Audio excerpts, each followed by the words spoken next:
Hello, എല്ലാവർക്കും നമസ്കാരം. ഇന്ന് വളരെ ഇമ്പോർട്ടൻ്റ് ആയ ഒരു ടോപ്പിക്കായിട്ടാണ് ഞാൻ വന്നിരിക്കുന്നത്. എന്താണെന്ന് വെച്ചാൽ, നമ്മൾ ഇന്ന് അയർലൻഡിൽ ഈ ഇവിടുത്തെ ആൾക്കാർ നമ്മളെ ശരിക്കും പലയിടത്തും ഒറ്റപ്പെട്ട് കണ്ടു കഴിഞ്ഞാൽ ഒന്നെങ്കിൽ എന്തെങ്കിലും ഒരു നോട്ടമെങ്കിലും നോക്കി നമ്മളെ അവർ രൂക്ഷമായി നോട്ടമെങ്കിലും നോക്കി നമ്മളെ അവർ ഇറിറ്റേറ്റ് ചെയ്യാറുണ്ട്. അവർക്ക് നമ്മളോട് ഒത്തിരി കലിപ്പുണ്ട്. അതിങ്ങനെ രൂക്ഷമായിക്കൊണ്ടിരിക്കുകയാണ്.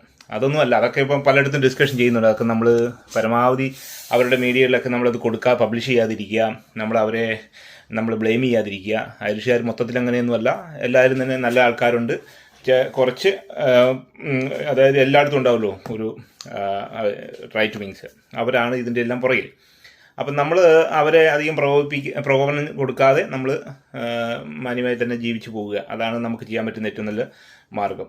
എല്ലാം നമ്മളെടുത്ത് പബ്ലിഷ് ചെയ്ത് അവരിലേക്ക് എത്തിച്ച്, നാട്ടുകാരിലേക്ക് എത്തിച്ച്, ഐറിഷുകാരും വായിച്ച് അത് വലിയൊരു നെഗറ്റീവായിട്ട് നമുക്ക് വരാനുള്ള സാധ്യതയുണ്ട്. അപ്പോൾ അത് നമ്മൾ പരമാവധി ഒഴിവാക്കുക.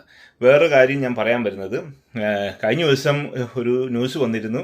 ഒരു റേപ്പ് കേസുമായി ബന്ധപ്പെട്ട്, പാർക്കിൽ വെച്ച് റേപ്പുമായി ബന്ധപ്പെട്ട ഒരു കേസ് ഇവിടെ വന്നിരുന്നു. അദ്ദേഹം ഒരു ഇന്ത്യക്കാരനാണ് എന്നാണ്, മലയാളിയാണ്, സത്യത്തിൽ അത് മലയാളിയാണ്, ഇന്ത്യക്കാരനുമാണ്. പക്ഷേ ഇവിടുത്തെ ആൾക്കാർ അത് പറഞ്ഞു വരുന്നത് വേറെ മലയൻ എന്നാണ് പറഞ്ഞത്.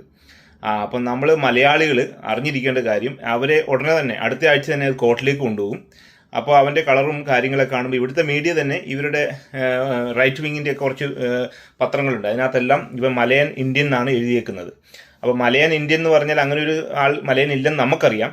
പക്ഷേ ഇവർ ഉടനെ തന്നെ അടുത്ത ആഴ്ച തന്നെ അവനെ എങ്ങോട്ട് കൊണ്ടുവരും, കോർട്ടിൽ കൊണ്ടുവരുമ്പോൾ ഓൾറെഡി പത്രക്കാർ ഫോട്ടോ എടുക്കുകയും അവൻ്റെ ഒറിജിൻ കണ്ടുപിടിക്കാൻ ശ്രമിക്കുകയും ചെയ്യും. അപ്പം നമ്മുടെ അടുത്തൊക്കെ ചോദ്യം വരും. നിങ്ങൾ വർക്ക് പ്ലേസിലൊക്കെ ആണെങ്കിൽ പലരും ചോദിക്കും. അപ്പോഴും നിങ്ങൾ പറഞ്ഞാൽ മതി, മലയൻ എന്ന് പറഞ്ഞാൽ മതി. മലയൻ എന്ന് പറഞ്ഞാൽ മലേഷ്യയിലേക്ക് ഇന്ത്യയിൽ നിന്ന് കുടിയേറിയ ഒരു വിഭാഗത്തെയാണ് മലയെന്ന്. അവരിപ്പം മലേഷ്യയിലുണ്ട്. അപ്പോൾ അവനാണെന്ന് പറഞ്ഞാൽ മതി, നമുക്കതേ തടി വെക്കാൻ പറ്റുള്ളൂ.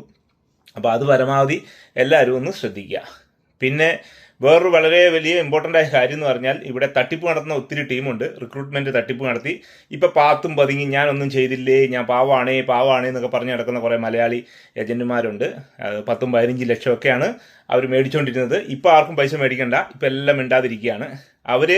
പലരും ഇല്ലീഗലായിട്ട് പിള്ളേരെ കൊണ്ടുവന്നിട്ടുമുണ്ട്. അതായത് IELTS OET ഒന്നും ഇല്ലാത്ത പിള്ളേരെ കാശ് കൊടുത്ത് പാസ്സാക്കി ഇവിടെ കൊണ്ടുവന്ന് വിട്ടിട്ടുമുണ്ട്. അപ്പോൾ അങ്ങനെയും കുറേ കേസുകളുണ്ട്.